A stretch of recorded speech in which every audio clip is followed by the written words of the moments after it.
del paciente, el tipo constitucional, la talla, las fases, los movimientos que vaya a presentar el paciente, la marcha, la vestimenta que presente el paciente, porque también eso nos va a decir si el paciente está hemodinámicamente estable o no, o tiene alguna alteración endocrinológica. Entonces, acá tenemos las fases.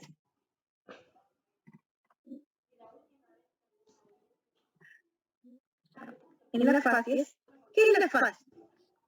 La fase va a ser el conjunto de rasgos fisionómicos que van a permitir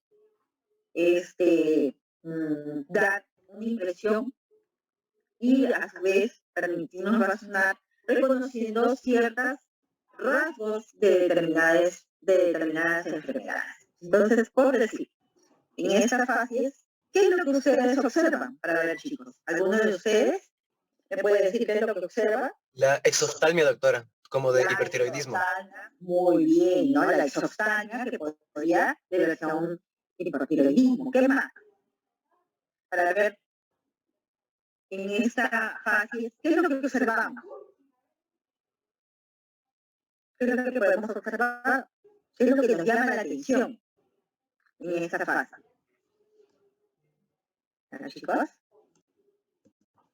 El volumen de los pómulos, que está muy incrementado. Podría ser el volumen de los pómulos, una nariz muy pequeña, ¿no? Pero también observamos que de repente la cabeza es muy pequeña, ¿no? Si tuviéramos una mejor foto, ¿no? Para ver en esta zona, cómo retirarla. En esta barra, ¿se acuerdan, chicos, cómo retirarla? Ya. Entonces, en esta fase, por decir, ¿qué vemos en esta fase? ¿Alguno de ustedes? Una cara media botarada, ¿no?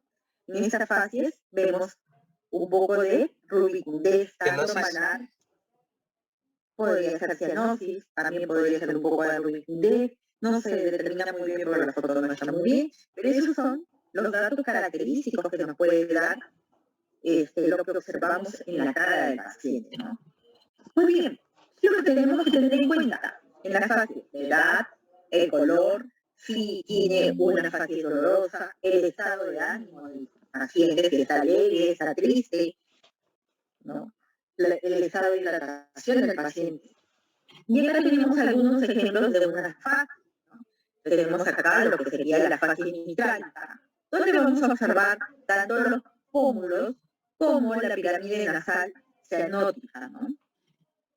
La fase parkinsoniana, que es característica, que ustedes lo van a ver cuando vayan a su práctica, van a ver fases que se caracterizan por una inexpresión, el paciente tuviera una máscara, no tiene expresión en la cara. Hay falta de parpadeo,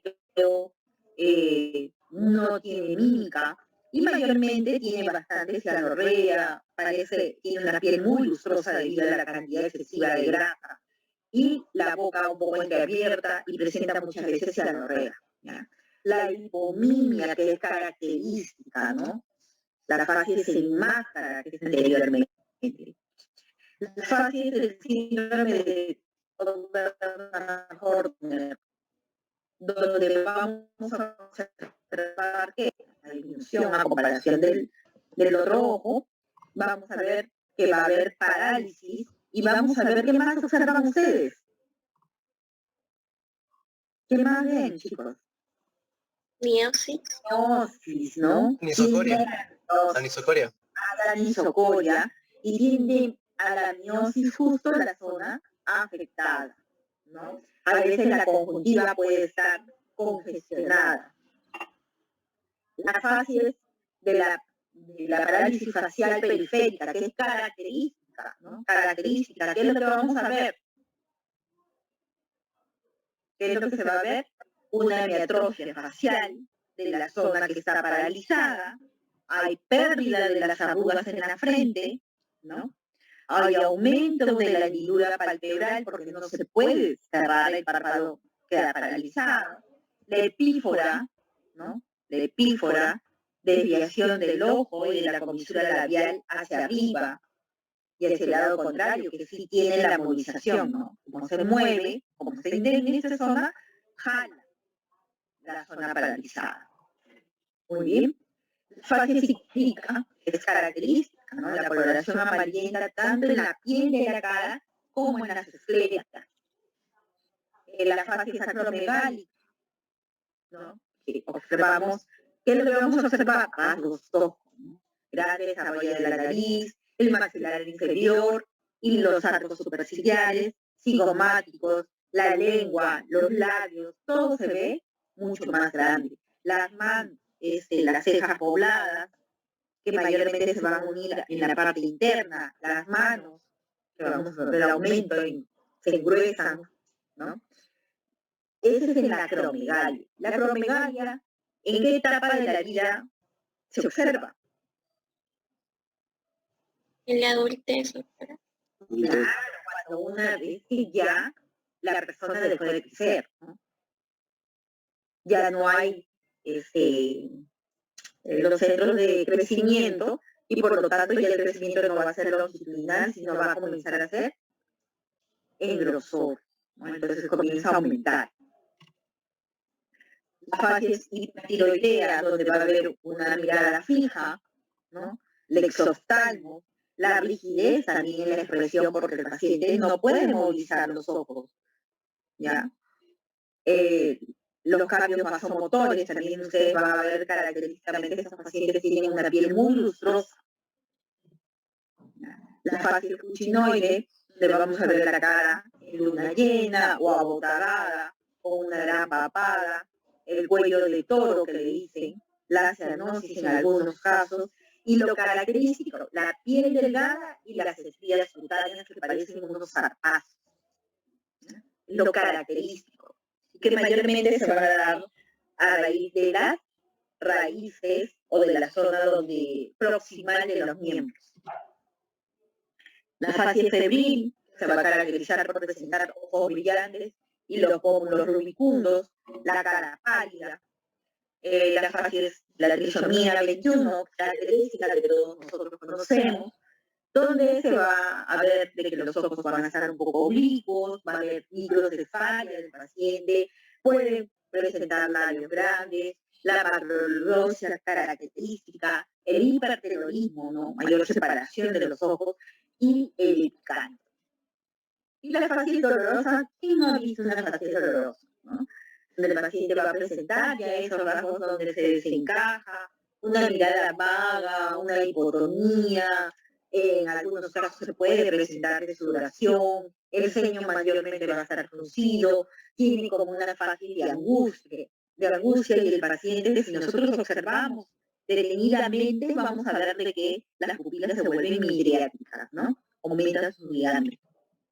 La fase característica también que ustedes lo van a ver especialmente en los pacientes que tienen gran consumo, los pacientes con neoplasia, los pacientes con enfermedades crónicas que no han sido tratadas. Vamos a ver estas fases y se va a caracterizar del paciente pálido, se van a observar los relieves óseos marcados a nivel malar, una expresión de tristeza, medio cansado, toma un tinte medio pardoso grisáceo. Eso lo van a ir ustedes observando en sus pacientes, ahora que vamos a ir a la clínica, ¿no? Y la actitud. La actitud va a ser la posición o postura que va a adquirir el paciente en condiciones normales o en condiciones de enfermedad, ¿ya? Acá vamos a tener ¿qué actitud? La posición de pie, sentada o acostada, ya sea de cúbito dorsal o lateral. Actitud sentada se va a poder observar en algunos pacientes que tienen algunos procesos ya patológicos en sí, como una hernia diafragmática, un absceso subfrénico, los pacientes que tienen disnea intensa debido al origen cardíaco, puede ser de origen cardíaco o origen respiratorio, ¿no? y mayormente se va a determinar como una ortopsia. La actitud costal, como ya les había dicho, que puede ser de decúbito dorsal, el decúbito lateral y el decúbito prono, que se va a poder tomar en diversas patologías, ¿no? Donde se encuentre la lesión, el paciente va a tomar la zona contraria para no estimular la zona afectada. El decúbito pasivo, que lo vamos a ver en los pacientes que por estar de por sí graves, no van a poder variar por ellos mismos su posición, ¿no? Por decir, si yo estoy en coma o un paciente está en coma, esos pacientes no se pueden lateralizar, no se pueden sentar, ¿no? Entonces, son pacientes que tienen decúbito pasivo o obligado. También tenemos que ver los hábitos o el biotipo morfológico, que va a ser básicamente el aspecto particular del cuerpo, dependiendo de la especial combinación morfológica de sus segmentos, ¿no? Tenemos al ectomorfo, al mesomorfo y al endomorfo, ¿no? El ectomorfo es el longilíneo, ¿no? Es más longitudinal. El mesomorfo es aquel donde hay simetría, tanto en la parte superior como en la parte inferior. Y el endomorfo se caracteriza por tener sus miembros cortos, ¿no? Y mayor diámetro abdominal. Luego, dentro de las partes, pasando de la electroscopía, pasamos a lo que es la anamnesis. ¿Y qué es la anamnesis, chicos? La anamnesis va a ser el interrogatorio que vamos a realizar al paciente y que es una parte básica en la parte fundamental de la historia clínica, porque es cómo nosotros vamos a obtener los datos del paciente. Entonces, para eso, ustedes van a irse entrenando día a día con la realización de la anamnesis a sus pacientes, ¿no?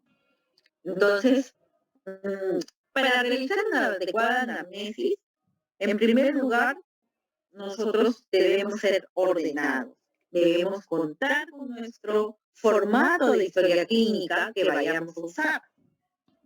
Cada hospital tiene un formato de historia clínica, ¿ya?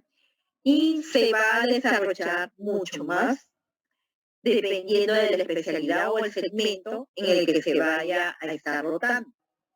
Y a la larga, al final, ustedes van a obtener una historia clínica completa al final del curso, ¿ya? Pero poco a poco ustedes pueden ir desarrollando adecuadamente para tomar la mayor cantidad de datos de una manera ordenada, ¿ya? Entonces, ¿cuáles son los factores importantes que debemos considerar para tomar o realizar la anamnesis? Primero, debemos tener una relación de confianza, respeto mutuo y sinceridad con nuestro paciente. Debemos mostrar interés por nuestro paciente. No hay que juzgar al paciente, hay que cuidar nuestra apariencia, por eso es de que nosotros tenemos que usar siempre nuestro mandil. Es cierto, la mayoría está usando el scrap, pero encima del scrap tiene que ir el mandil blanco, con su identificación, y en este caso, con el distintivo de la universidad, ¿no? El trato debe ser amable, debe ser respetuoso. Hay que saber escuchar, preguntar y observar al paciente. Y luego, al final, ya vamos a comenzar a integrar todo lo que el paciente nos ha dicho. Lo vamos a integrar de una manera ordenada, con lógica. Hay que ser perseverantes y pacientes también, porque hay pacientes, ustedes van a ver, que uno le pregunta algo y ellos se disipan mucho en la respuesta. Por eso es necesario de que ustedes día a día, en su práctica clínica, realicen sus anamnesis, realicen la toma de datos del paciente. Eso les va a ir ayudando a ustedes y les va a ir permitiendo que ustedes se ordenen y tomen práctica y confianza en sí al momento de realizar su anamnesis. Porque como todo lo nuevo, siempre da un poco de temor. ¿Ya? Y eso es normal, porque todos hemos empezado así.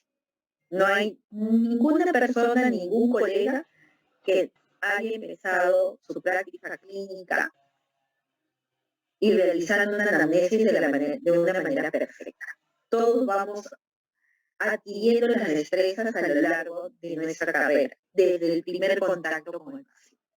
Y ustedes, muchos de ustedes ya han tenido el primer contacto, otros recién van a tener el primer contacto con el paciente, pero ustedes van a comparar el hoy que han empezado, al final del curso, se van a dar cuenta cómo han ido tomando mayor confianza al momento de realizar su historia clínica. ¿Ya, chicos? Deben utilizar un lenguaje sencillo. Asimismo, la anamnesis debe ser realizada en un ambiente, en el ambiente, bueno, ahora hospitalario, en el ambiente del paciente, ¿no? Pero, por decir, en las consultas externas o en las consultas particulares, tienen que ser realizadas en lugares cómodos, silenciosos y que no haya interrupciones, porque si no, se rompe.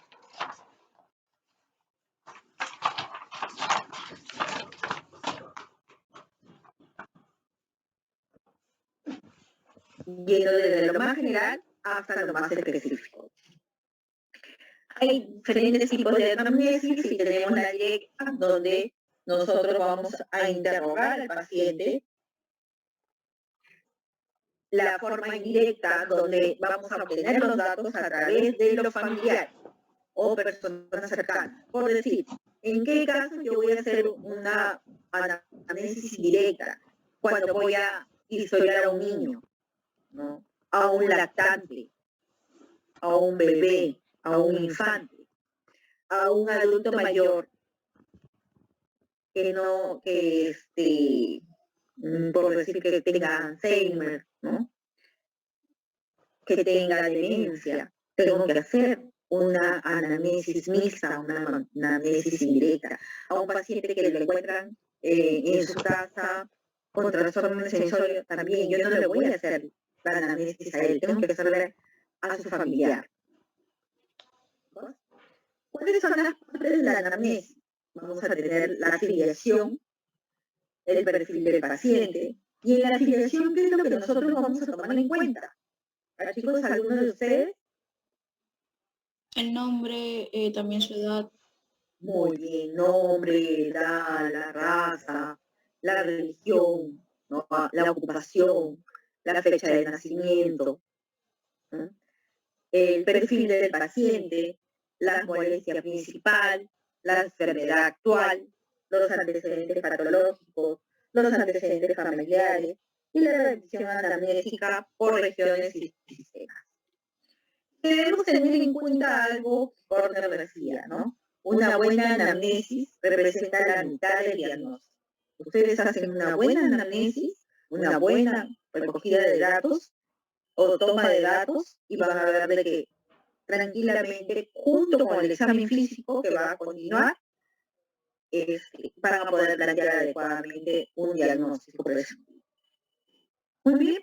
Entonces, en la afiliación, como ya había dicho, vamos a obtener los datos de los nombres y apellidos, la ocupación, la edad, el sexo, la raza, el estado civil, la religión, el grado de instrucción de mi paciente, la ocupación, el lugar de nacimiento y la procedencia. Es diferente el lugar de nacimiento y la procedencia, porque puede ser que el paciente haya nacido en Huaraz y viva actualmente, por decir, acá en Pueblo Libre, o acá en Jesús María. Entonces sería el lugar de nacimiento Huaraz, procedencia Lima. O el paciente nació en Lima y se fue luego a vivir a Chanchamayo. Entonces, lugar de nacimiento Lima, procedente de Chanchamayo. ¿Ven, chicos? El domicilio actual del paciente, quién es la persona responsable del paciente, la fecha de ingreso del paciente, dependiendo, ¿no? Porque, por decir en hospitalización, ¿cómo ingresan? Por decir en el Revaleti, ¿cómo ingresan? Todos los pacientes ingresan por emergencia. todos. Entonces, ponemos la fecha de ingreso y cómo ingresa, por dónde ingresa. Ingresó por emergencia, cuándo ingresó a emergencia, cuándo ingresó al servicio. En otros hospitales, los pacientes ingresan por hospitalización, por emergencia o por consulta externa. ¿No? Entonces, también tenemos algunos ítems en cuanto a lo que es la relación médico-paciente, y en este caso, estudiante-paciente, ¿no? Entonces, siempre debemos mostrar máximo respeto a la persona. No hay que codificarlo, paciente, número tal, paciente con el diagnóstico tal, no. Nombre completo. Hay que escuchar atentamente, con interés al paciente, hay que debatir alturadamente los datos obtenidos, hay que ejecutar correctamente las maniobras de exploración, hay que elaborar correctamente nuestra historia clínica y relacionar adecuadamente los síntomas y signos, informar nuestros síntomas. Y para todo ello, nosotros debemos volver a repasar nuestros conocimientos adquiridos previamente, ¿no? De anatomía, de fisiología, de fisiopatología. ¿Ya, chicos? ¿Qué es lo que estamos viendo ahora, último, lastimosamente, en este momento actual? Lamentablemente la relación médico-paciente se ha vuelto de repente un poco más impersonal, es mucho más breve, porque estamos con los tiempos. Las recetas clínicas del médico muchas veces han declinado justamente porque el tiempo que hay para evaluar al paciente ha disminuido y no permite, en algunos casos, hacer uso adecuado de la evaluación completa del paciente. La tecnología que hay abundantemente, en muchos casos, se está utilizando de una manera equivocada y quisiera reemplazar al médico, pero es algo muy difícil, ya que la tecnología no va a poder, como les digo, no va a poder reemplazar a la persona que toma los datos, a la persona que, en este caso nosotros como médicos, que observa, ¿no? Al paciente, que evalúa al paciente con las diferentes tomas de datos, evaluaciones que realizamos nosotros. Muchas veces los pacientes no acuden a los servicios de salud porque son muy costosos, son muy onerosos. Y lamentablemente todavía existe una gran desigualdad en cuanto a la atención médica. Debemos tener en cuenta que todo lo que tomamos en datos de nuestro paciente son confidenciales. ¿Ya? Nosotros no solamente examinamos con el tacto, sino también con la vista, el oído y el olfato. Y se van a dar cuenta ustedes de que parece mentira, pero sí, el olfato también es otra de las técnicas que nosotros debemos utilizar y debemos de desarrollar como médicos a lo largo de toda nuestra carrera. ¿Ya? Y lo que debemos buscar es recuperar la relación basada en afecto y confianza con nuestros pacientes. La segunda parte de la anamnesis es la toma de datos de lo que es la enfermedad actual. Y la redacción debe ser precisa y sencilla, debe ser ordenada cronológicamente, tomando en cuenta los signos y síntomas principales. Hay que, en algunos casos, las palabras de los pacientes no tienen un adjetivo o una palabra en sí médica. Entonces, en esos casos, nosotros, con una terminología médica, en esos casos nosotros vamos a hacer uso de las comillas para poder referir lo que el paciente o anotar lo que el paciente ha referido, ¿no? Debe ser concreta y completa esa toma de enfermedad actual. Asimismo, en la enfermedad actual y sus antecedentes, y como ya les había dicho, debe ser tomada de forma cronológica, ¿no? Por decir, el paciente refiere que hace aproximadamente 3 días presenta dolor abdominal a nivel epigastrio de intensidad de 2/6 Pero, ¿cuál vas a mandar? o 2/10, según la escala, que se irradia hacia el hipocondrio derecho, se presenta luego de ingesta de comida copiosa, es un dolor tipo cólico o tipo punzante, que se agrega náuseas, vómitos. De una manera tiene que ser todo muy ordenado. Ustedes cuando lean el relato de la enfermedad actual, deben de estar como leyendo una historia, como un cuento ordenado. ¿No, chicos? Debemos tener en cuenta también la molestia principal o síntoma principal, que va a ser básicamente lo que lleva al paciente a que vaya a la consulta. Mayormente el paciente porque viene, porque tiene dolor, porque tiene náuseas y vómitos, porque hizo fiebre. Entonces esos mayormente son los síntomas principales, ¿no? Entonces debemos preguntar, ¿por qué razón usted vino al hospital o vino a la consulta? Ejemplos: el dolor torácico, el dolor de cabeza, la fiebre, la diarrea, los vómitos, la tos. ¿No, chicos?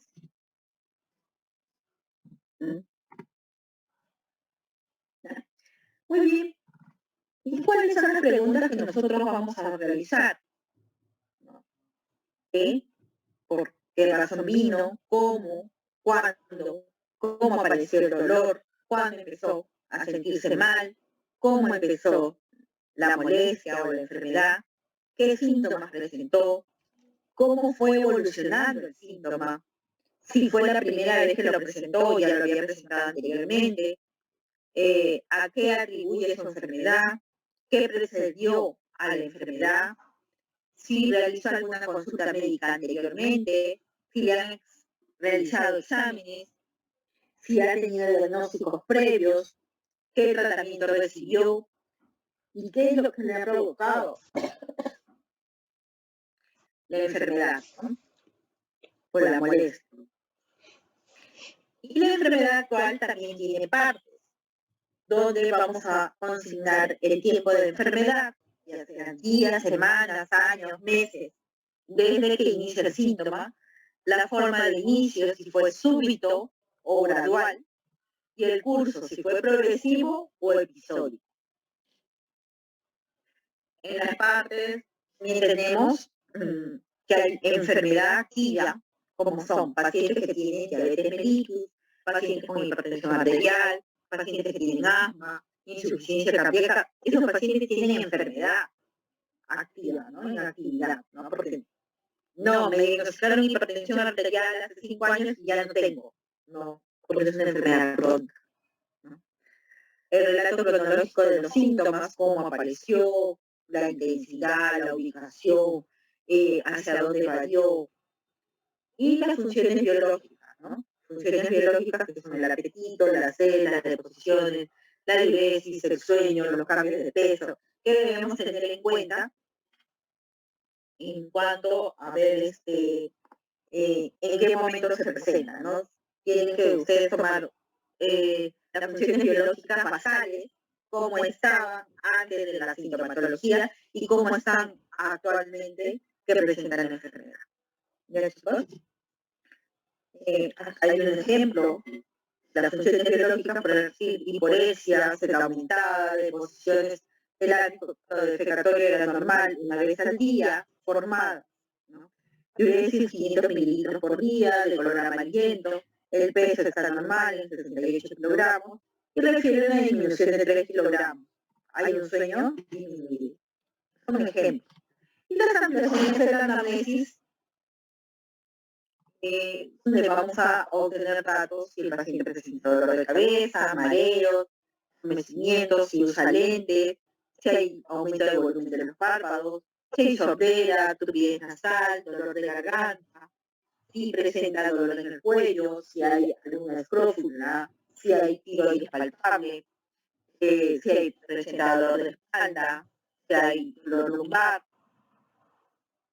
si hay dolor en el pecho, si hay palpitaciones, la tos, si es respiración, si se acompaña de silbidos, si presenta alguna masa en la mama o secreciones, si el paciente presenta indigestión, vómitos, náuseas, presencia de dolor, bultos, si hay estreñimiento, diarrea, si hay disuria, secreción, descenso, trastornos menstruales, si presenta ginecorragia, si hay dolor, edema, formaciones, adormecimiento, malestar, fiebre, si ha tenido desmayos, anorexia. Y sistema por sistema van a ir realizando estas preguntas. ¿Ya, chicos? Eso es todo lo que tenía que hablarles de una manera sucinta, porque ustedes van a ir y van a desarrollar, van a leer de sus textos de consulta, van a ampliar más sobre lo que es la historia clínica. La historia clínica hay libros para leer, ¿ya? Pero que ustedes van a ir desarrollando a lo largo de toda la carrera, porque una vez que uno empieza introducción a la clínica, ya de aquí no para. Ya de aquí es lo que ustedes van a hacer durante toda su vida. Muy bien, chicos. ¿Alguna pregunta? Chicos, ¿alguna pregunta? Chicos, No, doctora, todo claro. muy bien, chicos. Entonces, muchas gracias y ya nos vemos el día de mañana. No ha habido ningún problema para poder ingresar, ¿no? a la plataforma, ¿no? A la clase. Algunos sí, doctora, tuvieron problemas respecto al link. No les daban como que acceso, pero era por la zona horaria que estaba modificada. Decía Canadá y era para cambiarlo a LIM. Claro. Por eso más que todo ese problemita. Pero después de ahí no. Sí, nosotros todos también estábamos, porque recién también hemos tenido la capacitación. Ustedes saben que hemos estado usando tanto tiempo el Blackboard, que de repente en un primer momento nos parecía mucho más amigable. Y estos días, estas primeras semanas es un poco más chocante para todos, tanto para ustedes como para nosotros, pero ya en el tiempo vamos a ir mejorando y vamos a ir manejando más el sistema, ¿no? Muy bien, chicos. Entonces nos vemos mañana. Gracias. Doctora, más bien, disculpe, ¿podría compartirnos sus diapositivas, por favor? ¿O se subirán al aula virtual? Le voy a compartir, le voy a mandar a la delegada. ¿Me mandan su número de la delegada? Ok, doctora. ¿Por Ya. WhatsApp? Por WhatsApp me lo mandan al 987-13-1687 y yo se lo comparto. 1687. Muy bien. Gracias, chicos. Nos vemos. Los dejo con el doctor Cercado. Gracias. Hasta luego.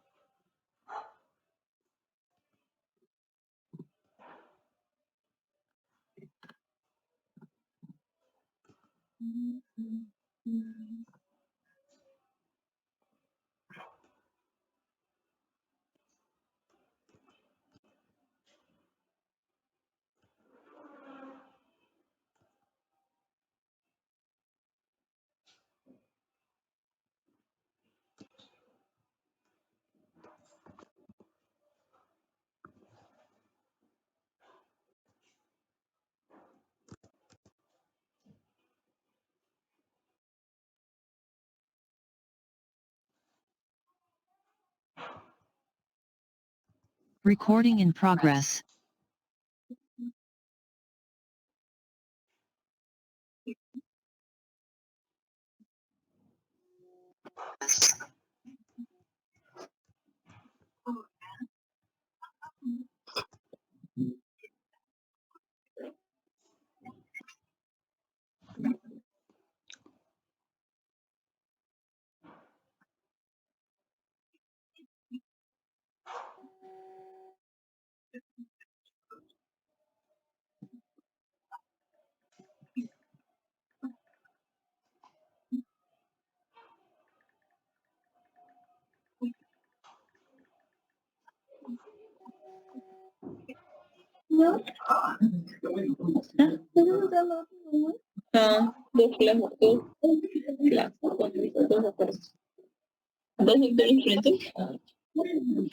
Yo he escuchado esa canción en versión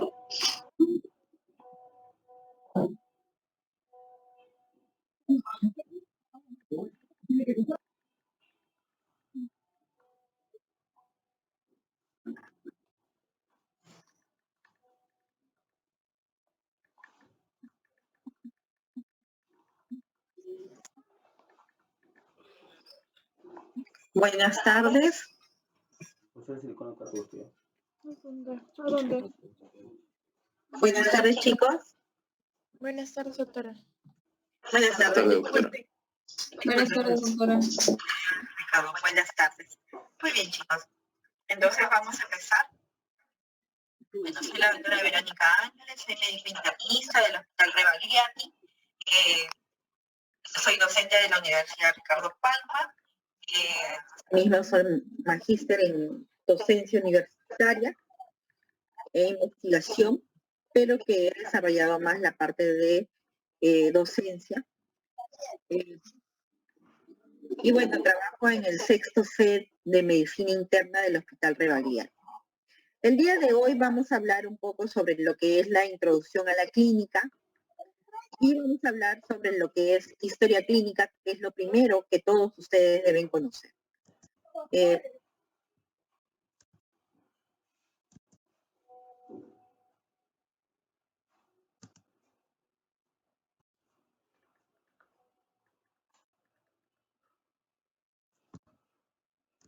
Recording in progress.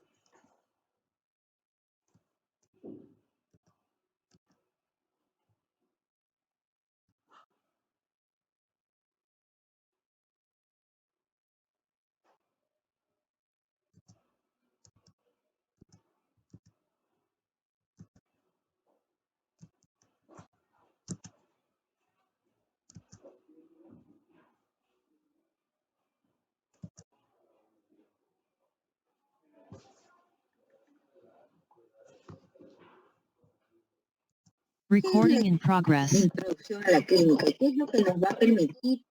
¿Qué es lo que nos va a dar la introducción a la clínica en esta primera parte de lo que ustedes tendrían a hacer su primer contacto con el paciente, ¿no? Entonces, introducción a la clínica nos va a permitir a nosotros obtener de una manera ordenada datos del paciente, tanto subjetivos como objetivos.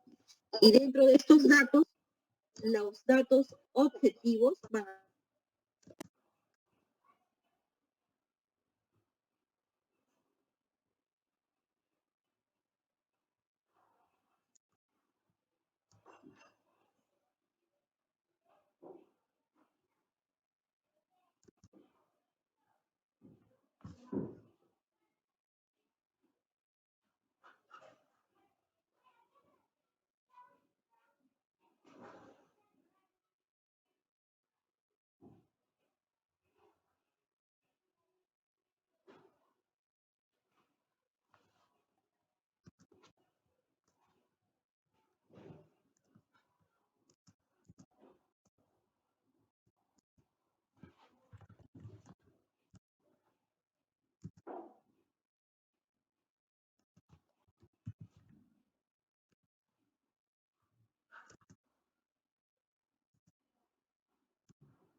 apaguen un ratito su audio. Los antecedentes se dividen entre personales y familiares y los personales se dividen en generales, fisiológicos y patológicos. La historia clínica es un tipo de registro, pues, ¿no? Un registro de datos, ¿no? Aquí vamos a registrar todos los datos, ¿no? Todos los datos, ¿no? Y a ese registro se le llama anamnesis, ¿no? La afiliación, la enfermedad actual y los antecedentes los registramos en la historia. Dentro de antecedentes personales generales tenemos a la vivienda. A ver. ¿Qué pasó? ¿Quién levantó la mano? Dime.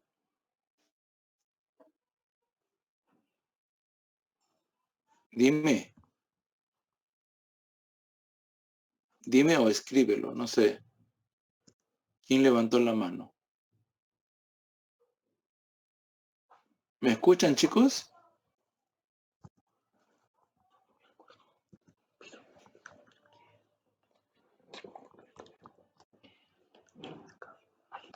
Ay, espera un ratito.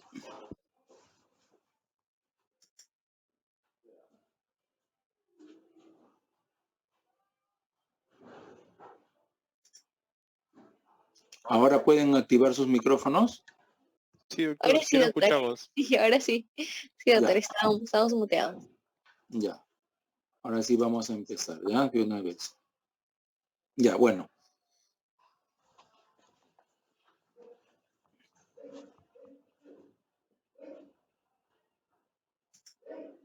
Ya, entonces tenemos a los antecedentes personales generales, como son la vivienda, la alimentación, la vestimenta y los hábitos nocivos. En la mañana los alumnos me preguntan los hábitos nocivos, ¿en qué parte de la historia va? Justo va en antecedentes personales generales, ¿no? Pero lo primero que registramos es la vivienda, ¿ya? El tipo de construcción, el material, ¿no? De lo que está construido la vivienda, si tiene servicios de agua y desagüe, el número de habitaciones y dormitorios para ver si hay algún grado de hacinamiento que favorezca la presencia de una enfermedad infectocontagiosa, la presencia de animales domésticos a veces en ambientes comunes. Hay gente que tiene viviendo animales domésticos en la cocina, en los cuartos, ¿no? Y eso puede ser también un factor de riesgo para enfermedades infecciosas.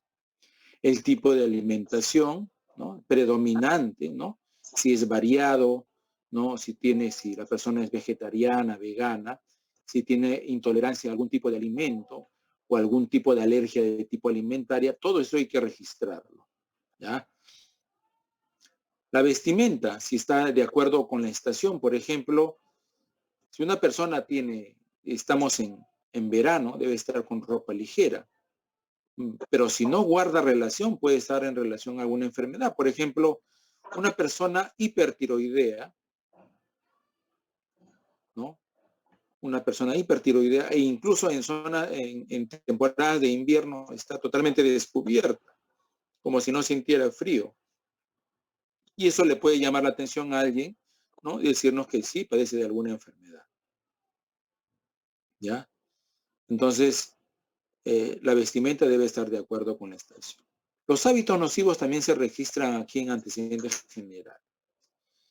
El alcohol, el tabaco, el uso de drogas psicoactivas, todo eso se registra, pero también se registra el tiempo de exposición a estas sustancias, ¿no? Con qué frecuencia lo usa las sustancias también, ¿ya? Todo eso se registra en generales, ¿no? Ahí ustedes pueden ver algunos tipos de vivienda en diferentes zonas ¿no? Zonas terrestres, ¿no? Como ustedes pueden ver. Y eso puede estar en relación también con la presencia de algún tipo de enfermedad, ¿ya? Todo eso también se registra en la historia clínica. El tipo de alimentación, una alimentación variada, como la foto de arriba, donde veo carne, veo granos, ¿no? Veo vegetales. Entonces es una alimentación variada. En cambio, la de abajo, que ustedes pueden ver una alimentación a predominio de comida chatarra, ¿no? De muchos carbohidratos, ¿ya? Entonces, eso también puede ser la génesis más adelante de alguna forma de enfermedad metabólica.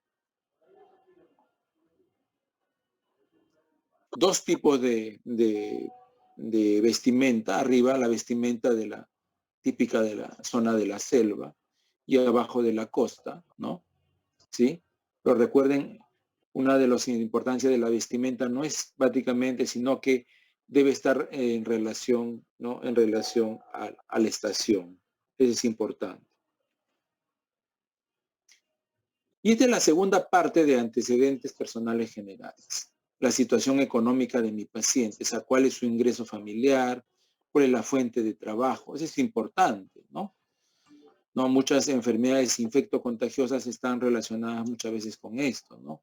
Predominan en situaciones económicas bien comprometidas, en la pobreza. Puede favorecer también la aparición de una enfermedad infecciosa, ¿ya?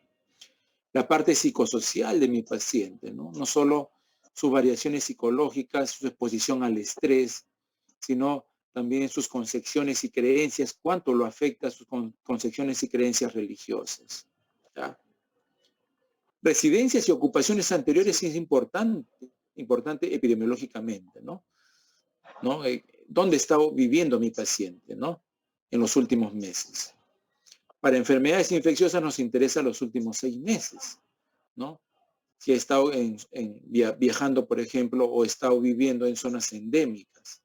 Eso es importante. Las inmunizaciones, ¿no? Las inmunizaciones, si el paciente ha sido sometido a vacunas, a dosis completas, ¿no? Por ejemplo, acá en esto de la pandemia, ya la vacunación completa con 4 dosis ya nos aleja bastante de la enfermedad severa, ¿no? La enfermedad severa. La primera y la segunda la ola de la pandemia, por ejemplo, las personas no estaban vacunadas. La vacuna recién estaba apareciendo. Entonces, ¿no? Muchas de esas personas se han ido, ¿no? con 0 vacuna. Bueno, ellos hicieron la enfermedad severa. Nosotros ya estamos protegidos. Las alergias también se registran en antecedentes generales. Y si el paciente está hospitalizado, la alergia a algún medicamento se pone adelante de la historia con un rótulo. Alergia a la penicilina, alergia a las sulfas, todo eso se registra, ¿no? Alergia alimentaria, ¿no? Algún alimento, las fresas, los cítricos, se registra también en la historia clínica. O alergias de contacto, ¿no? Algún químico, algún metal. Entonces, eso también tiene que estar registrado en la historia. Transfusiones sanguíneas, ¿no? El grupo sanguíneo, si mi paciente ha recibido transfusiones, ¿cuándo fue la última vez que recibió transfusión? Y si tuvo una reacción transfusional, también es importante, ¿ya? Una reacción transfusional. Ahí está la vacunación, ¿no? En temporadas de pandemia. Abajo las alergias, ¿no? Diversos tipos de alergias que puede tener, ¿no? El paciente. Después de los antecedentes personales generales vienen los personales fisiológicos, ¿ya? Van a variar según la edad y el sexo del paciente, ¿no? Los generales, los fisiológicos que se consideran acá son los prenatales, por ejemplo. Antes de que el paciente, cómo fue su gestación, ¿no? Qué meses de gestación tenía cuando nació, si en plena gestación hubo alguna enfermedad intercurrente, si la madre estuvo expuesta a la radiación, si tuvo todos sus controles prenatales, ¿no? Los natales, ¿no? La edad gestacional, si hubo o no inducción al parto, ¿no? El ADGAR, ¿no? El ADGAR, o sea, el puntaje del recién nacido, ¿no? ¿No? Es un puntaje que se le hace al recién nacido, apenas nace, ¿no? Para ver cuál ha sido su puntaje, para ver si existe algún grado de asfixia. Se toma en cuenta, por ejemplo, para el ADGAR, la frecuencia cardíaca, el esfuerzo respiratorio, el tono muscular, la coloración de la piel. ¿Dónde se atendió el parto, el paciente? ¿Dónde la atendieron a la madre, no? Si el paciente tuvo lactancia y ablactancia. Muchos de estos datos prenatales, natales y de lactancia y ablactancia se toman mucho en la historia clínica pediátrica, ¿no? Tienen bastante valor. El control prenatal es importante, ¿no? Y el desarrollo psicomotor, ¿no? Importante en la historia clínica pediátrica. Seguimos con antecedentes personales fisiológicos, ¿no? En el caso de la mujer hay que registrar su primera regla, o sea, la menarquia. El régimen catamenial, o sea, cuántos días de sangrado sobre cada qué tiempo le viene el ciclo. Puede ser, por ejemplo, 5 días de sangrado cada 28 días, 5 sobre 28, ¿no? Ese es su régimen catamenial. La fecha de última regla normal, ¿cuándo fue? El FUR, lo que le llamamos nosotros, ¿no? La actividad sexual para ambos, no tanto para los hombres y las mujeres, cuándo se inició, con qué frecuencia es la actividad sexual, ¿no? El número de parejas, ¿no? A ver si hay cierto grado de promiscuidad, ¿no? Porque cuando uno está sospechando, por ejemplo, de una enfermedad de transmisión sexual, ¿no? Preguntamos cuánto número de parejas. Y eso hay que saber preguntar también, ¿no? Preguntar para que nos digan exactamente, porque no debe ser que tenga promiscuidad y tenga relación mucho con la enfermedad actual que trae. Los antecedentes obstétricos, ¿no? el número de partos, las cesáreas, los abortos. Es importante también registrar en la historia. Bueno, eso se toma a la mujer, ¿no? ¿Ya? Aborto, hay un término que se llama aborto habitual, cuando la mujer tiene tres abortos espontáneos, se llama aborto habitual, y se presenta en algunas colagenopatías, en el síndrome antifosfolipídico, por ejemplo, también se presenta, ¿no? La menopausia y el climaterio, ¿no? La mujer peruana, por ejemplo, presenta menopausia entre los 48 y los 52 años, ¿no? Entonces hemos revisado esta parte de antecedentes personales fisiológicos. ¿Hasta ahí tienen alguna pregunta, chicos? Antes de pasar a antecedentes personales patológicos. ¿Alguna pregunta? ¿Alguna duda? Todo claro por el momento, doctor. ¿No hay una pregunta? Ya, entonces hemos podido revisar hasta ahora los antecedentes generales y los antecedentes fisiológicos personales. ¿Ya? Entonces vamos a pasar a lo que son antecedentes patológicos ahora. ¿Ya? Patológicos.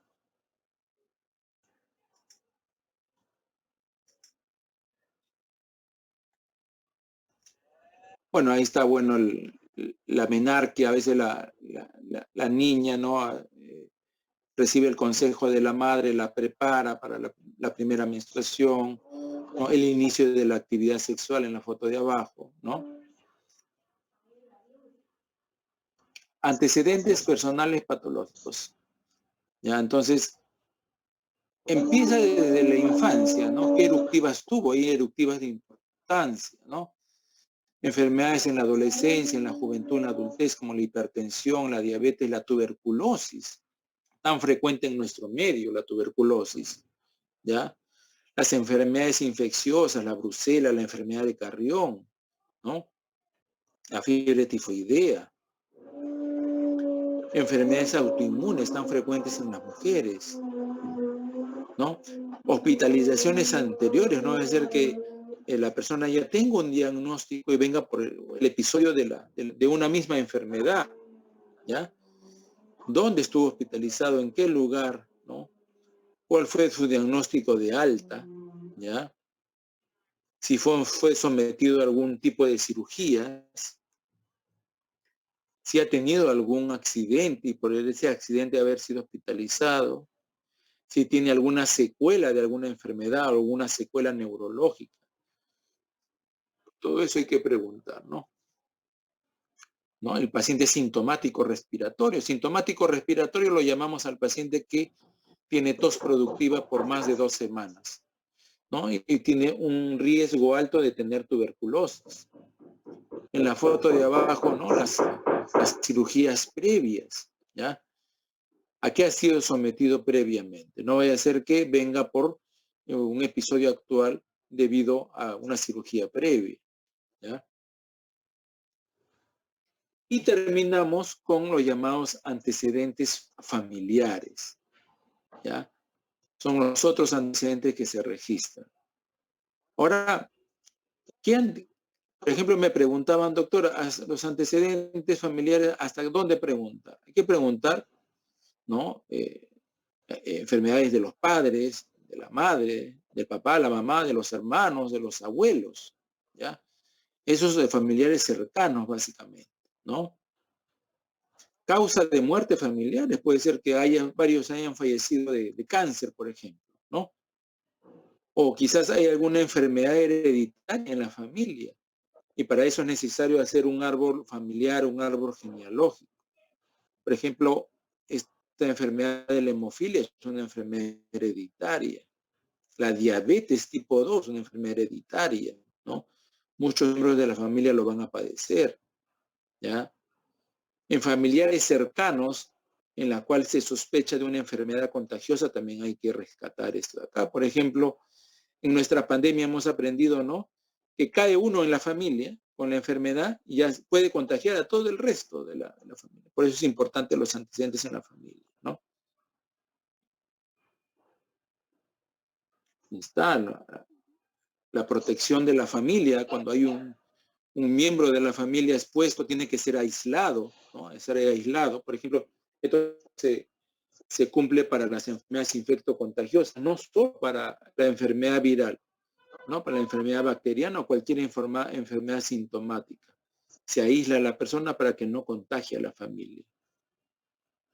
Ahora, existen muchas enfermedades metabólicas que vienen y devienen muchas veces, del tipo de alimentación que ha tenido la persona. Miren acá, digamos, el papá y la mamá, digamos, son diabéticos, ¿no? Y probablemente esto se originó, ¿no?, con una resistencia a la insulina en etapas previas, ¿no? Pero ya toda esa carga genética, esa carga familiar de enfermedad se la están pasando a sus hijos, ¿no? Y sus hijos van a tener los mismos hábitos de alimentación. Y muy probablemente que si el papá y la mamá son diabéticos, los hijos también lo sean. Esta es una foto de la familia real rusa, ¿no?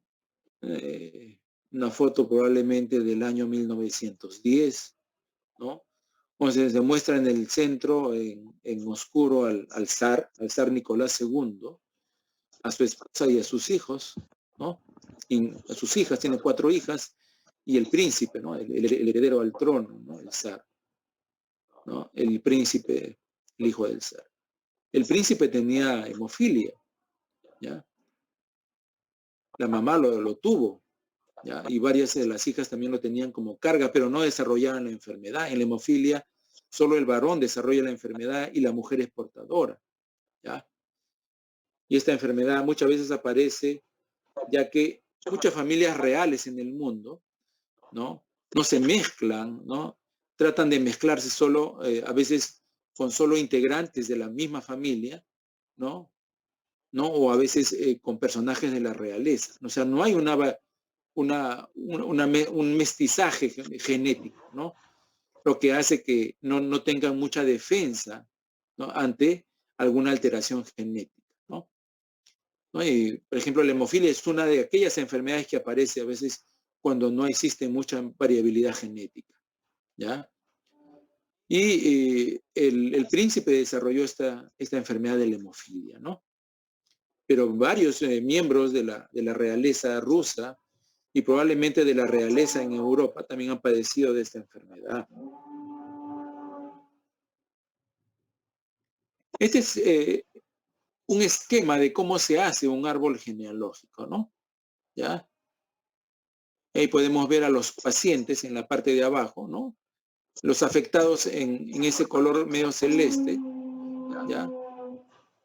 Los no afectados en el color oscuro y los desconocidos en color claro, ¿no? Entonces, como podemos ver, abajo tenemos a los pacientes, ¿no? 4 pacientes, ¿no? O sea, con la enfermedad, afectados con la enfermedad. La generación previa, ¿no? Hay un no afectado, pero hay 4 afectados y 6 no desconocidos, ¿no?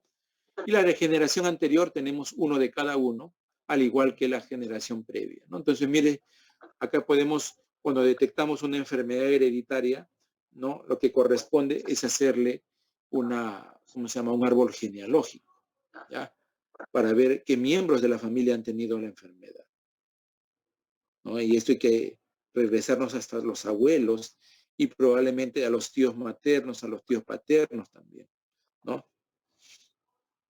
Entonces, esto es lo que es la clase del día de hoy, ¿no?, que es complementaria con la clase de la doctora Ángeles, ¿no?, de tanto lo que es filiación y todo lo que es enfermedad actual, ¿no? ¿Tienen alguna duda, alguna pregunta, chicos?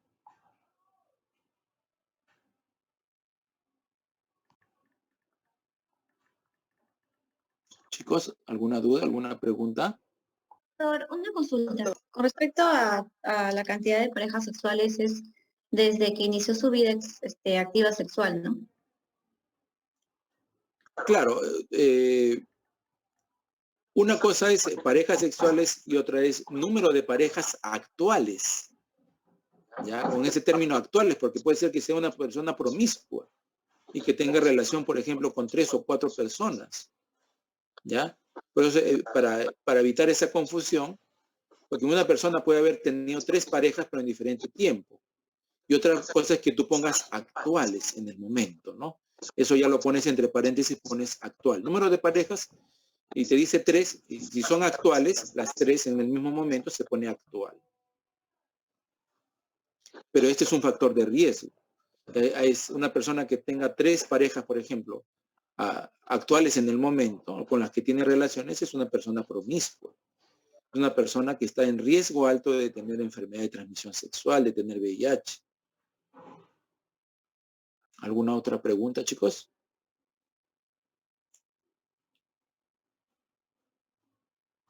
¿Alguna duda?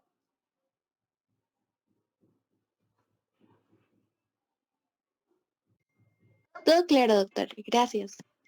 Ya, entonces, resumiendo, ¿sí? Resumiendo, ya los antecedentes forman parte de la anamnesis, ¿no? La anamnesis tiene 3 partes: la afiliación, la enfermedad actual, ¿no? Y los antecedentes, ¿no?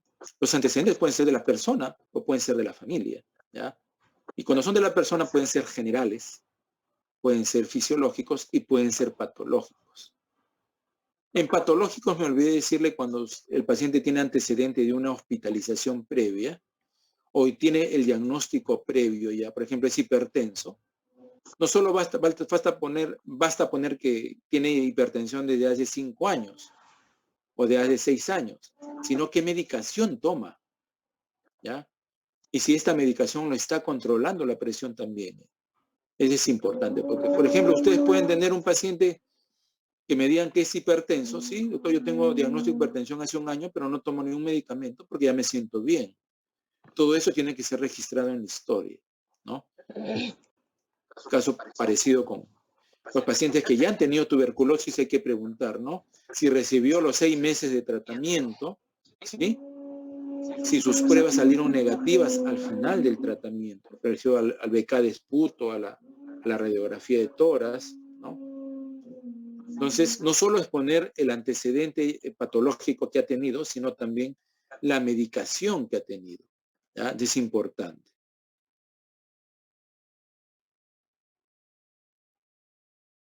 ¿Alguna pregunta, chicos?